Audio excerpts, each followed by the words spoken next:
Kwa sababu ukiniuliza are you eating, nitakwambia yes I'm eating, au nitakwambia no I'm not eating.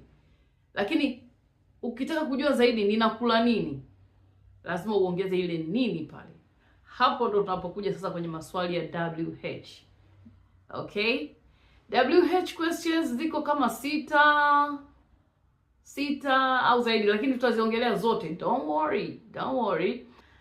Tunayo what, tunayo who, tunayo when, tunayo where, tunayo which, na tunayo how. How haianzi na WH, lakini bado iko kwenye hilo group. Tutaangalia moja moja na matumizi yake na mifano, alafu nitakupa maswali. Kama unakumbuka, tulisema swali zuri kabisa la Kiingereza lazima lianze na helping verb. Nitakuuliza are you eating? Okay? Sasa basi, hizi WH questions, WH words tunaziita, maneno ya WH, tunayaweka pale mwanzo kabisa ya swali letu. Swali letu linaanza na are you eating, linaanza na helping verb are you eating.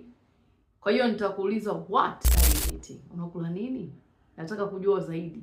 Unakula ndio, unakula nini? Okay? Haya, kama ni yeye, labda wa kiume, is he eating? Where's your father? He's in the living room. Is he eating? Yes. What